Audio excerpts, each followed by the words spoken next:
Защо копират личните ни карти? Кой краде данните ни? Пред кого да се жалваме и на кого да показваме личната си карта?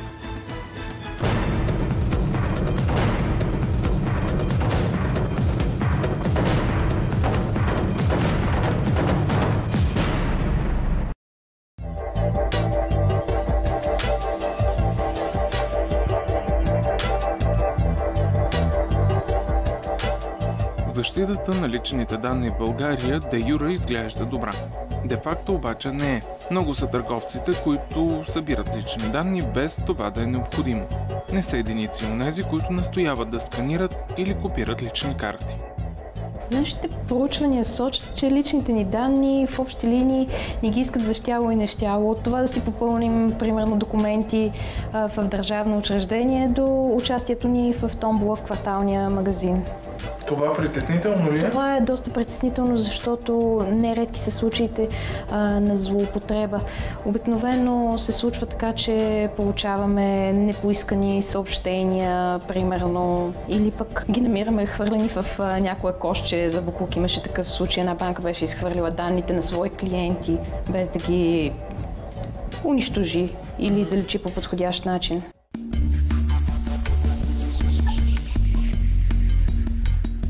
Всъщност, лични данни имат право да събират само онези, които са администратори. Те получават специално разрешение за това от ресорната комисия. Това може да са както физически и юридически лица, така и органи на държавната власт и местното самоуправление. Именно администраторът на лични данни определя целите на обработката и начинът на нейното осъществяване. Никога и по никакъв начин обработването на лични данни не може да стане без съгласие. Администраторът е длъжен да отговори на кой етап от обработката са личните данни при поставено запитване, като тази информация се предоставя безплатно. Съгласно Закона за защита на личните данни, не само името и ЕГН-то представляват лични данни, но и всичко, което би могло да ни идентифицира по някакъв начин, включително адрес, телефонен номер. Затова на твоя въпрос, кои институции изискват лични данни, кои имат право да ги изискват, те са множество на брой, като се започна от електроснабдяване, топлофикация до банките, ако имаме някакви кредити. И институциите на практика са безброй. Не само институции. Реално погледнато по същия закон, който тя цитира, личните ни данни се обработват и от други физически и юридически лица, които нямат качеството на институции. Това са, например, търговците, които имат онлайн магазини, които събират наши данни, когато си правим поръчката. Например, по интернет. А как да сме сигурни, че тези търговци са регистрирани по закона? Те трябва да бъдат регистрирани точно така, както ти каза, като администратори на лични данни. И освен това на самият им сайт трябва да има информация, че са регистрирани като такива, както и за какви цели събират нашите данни и ги обработват и какви данни събират и номера, под който са вписани в регистъра на Комисията за защита на личните данни. Да, много е важно всички потребители, хора, които дават личните си данни, да знаят, че когато им се събират лични данни, трябва да е указано с каква точно цел и за какво ще бъдат използвани тези лични данни. Също така е хубаво, то е задължително физическото или юридическото лице, което ги събира, да бъде регистрирано като администратор на лични данни, за да може да ги обработва и съответно да ги събира. Надзорът в България е от Комисията за защита на личните данни. Именно тя сертифицира администраторите на тази информация и извършва проверки по повод на тяхната дейност. Това е органът, към който всеки може да отправи жалба, ако има основателни подозрения, свързани с обработването на личните данни от конкретен администратор. Всеки търговец, който събира данните на клиенти, е задължен да подаде такова заявление за регистрация в Комисията за защита на личните данни и да се впише в този регистр, така че този процент постоянно варира. Също така предвидена е възможност за отписване от регистъра. При обработката на нашите данни и когато трябва да са ни посочени целите, за които те се събират, ние имаме право да възразим пред така наречения администратор на лични данни срещу целите, за които се събират и срещу начина, по който се обработват, както и срещу това тези наши данни да се обработват за целите на директния маркетинг. Директен маркетинг, това е когато, например, някой ни предлага предлага дадена стока или услуга чрез телефон, листовки в пощенската кутия и така нататък.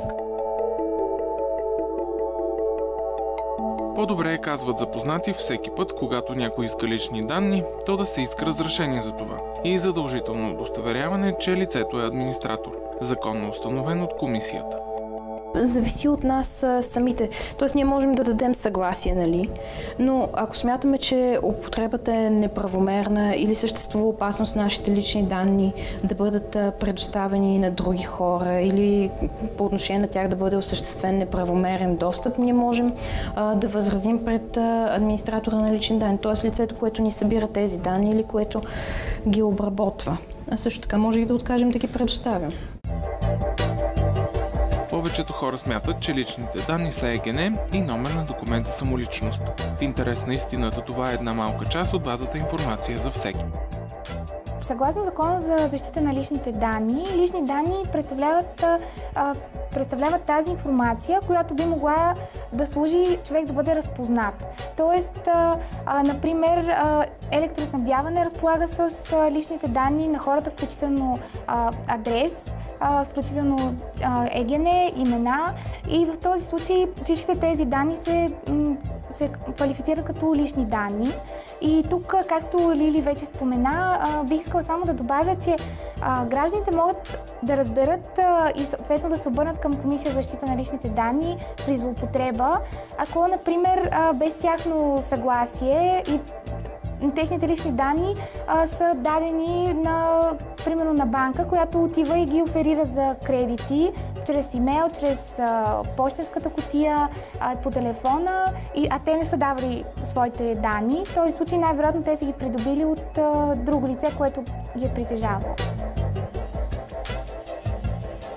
Така получател на личните данни става трето лице.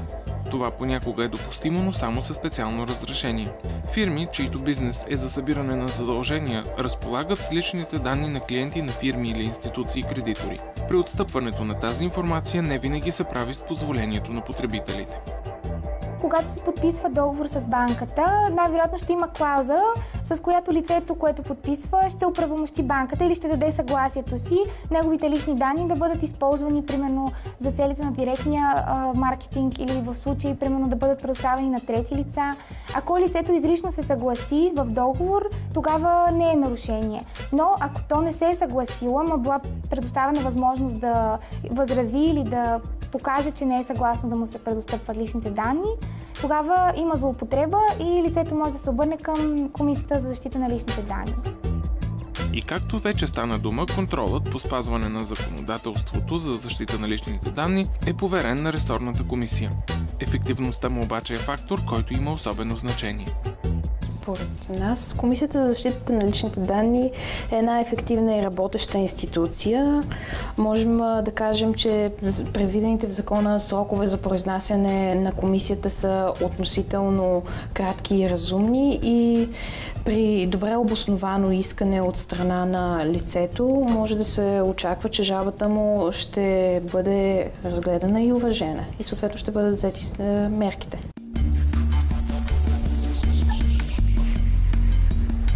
Най-много оплаквания обаче потребителите имат заради копирането или сканирането на личните карти. Нещо, което тихомълко все още се прави, макар да е категорично забранено от закона. Има задължителни указания точно на Комисията за защита на личните данни, които са към мобилните оператори, според които мобилните оператори имат право да копират нашата лична карта само с наше съгласие. Тоест, никъде, ако влезем в такъв магазин или център на мобилен оператор, не могат да ни задължат да ни копират личната карта и ние да си предоставим доброволно, и ние да си я предоставим. Същото важи и за работодателят. Работодателят също няма право да ни копира личната карта без наше съгласие.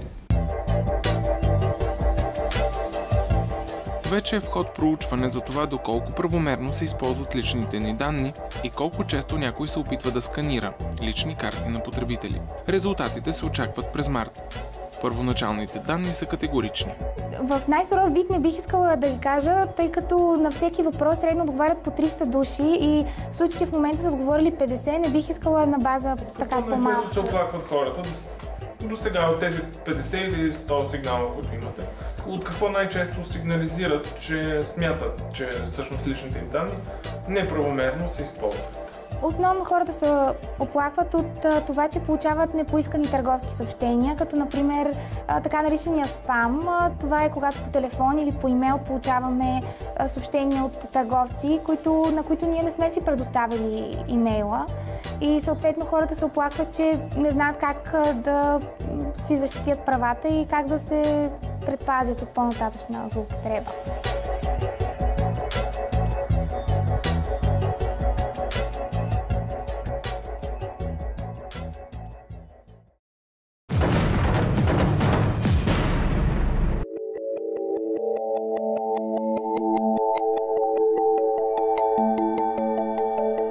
Голяма част от потребителите са доста небрежни по отношение на опазването на личните им данни.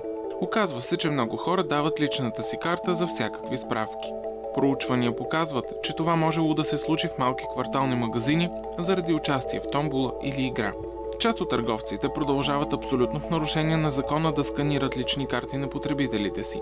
Жалба за това всеки може да подаде в Комисията за защита на личните данни. Оплакването не трябва да е анонимно. То може да бъде подадено и в електронна форма с електронен подпис.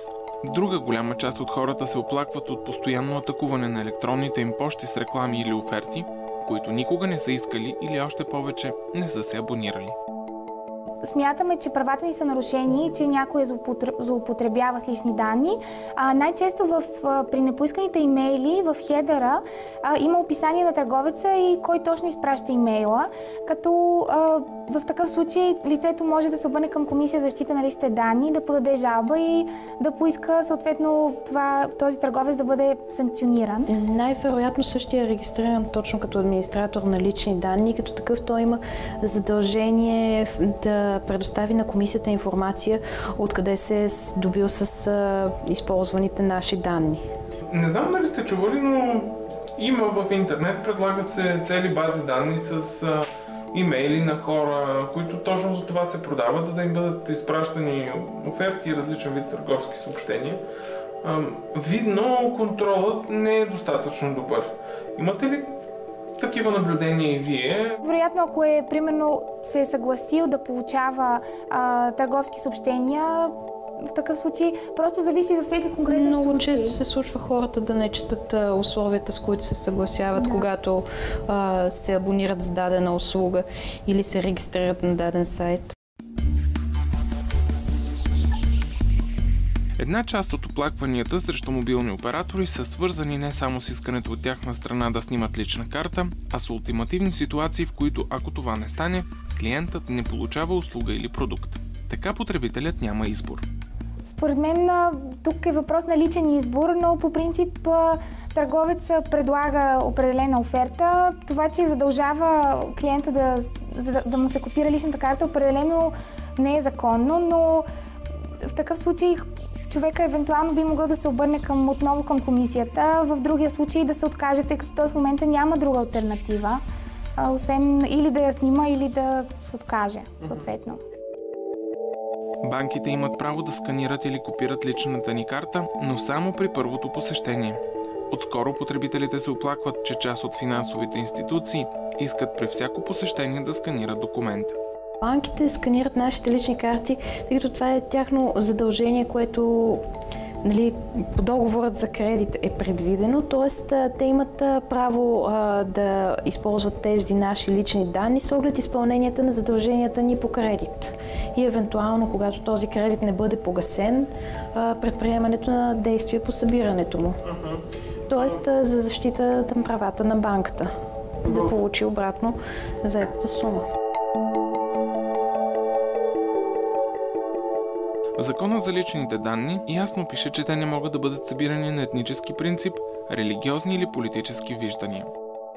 Има друг текст в същият закон, според който данни точно относно политически и религиозни убеждения могат да бъдат оповестявани, могат да бъдат обработвани, когато те са станали публично достояние вече. Тоест, ако примерно дадена политическа фигура или дадено лице, което е обществена личност, сподели аз имам такива и такива политически виждания, няма да е нарушение на закона, ако вие използвате тези данни, примерно във ваша статия или във ваше предаване.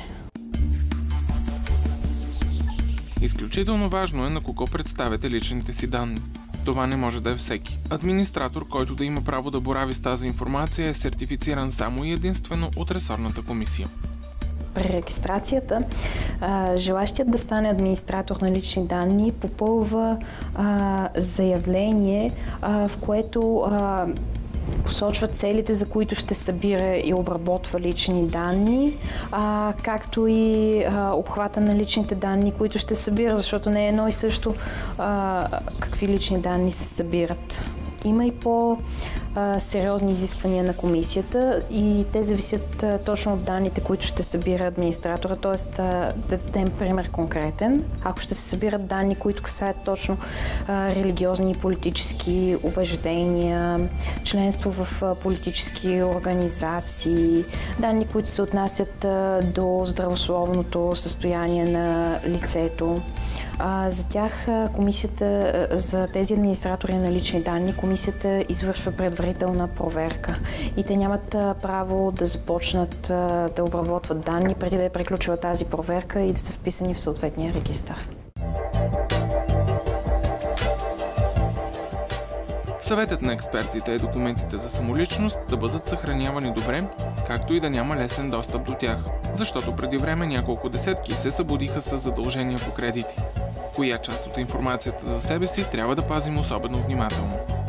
Това са ЕГН и номер на лична карта и не само при кредитополучателите има сключени договори за продажби на имоти. Най-често данните, които трябва да пазим и които ни се изискват най-много са ЕГН, номер на лична карта, дата на издаване. Това е най-важното. Това е най-важното, което трябва да пазим. Кой е съвета, който бихте дали към потребителите, които все пак не са толкова наясно с правата си по закона, който им гарантира това? Моят личен съвет е просто да се четат всички клаузи в договорите, които подписват, включително и тези, които са с най-малък шрифт и в които най-често всички, ако е по интернет отбелязваме съгласен съм, ако е просто на хартия се подписваме. Въпросът е да се прочете всичко, за да не бъдем изненадани в последствие, когато нашето съгласие бъде използвано срещу нас. Колко често обаче четем тези дребни текстове, така да ги наречем? За съжаление, доста рядко, включително и аз не чета абсолютно винаги всеки малък текст, но това е задължително, особено когато се съмняваме, че след това нашите лични данни ще бъдат използвани за други цели.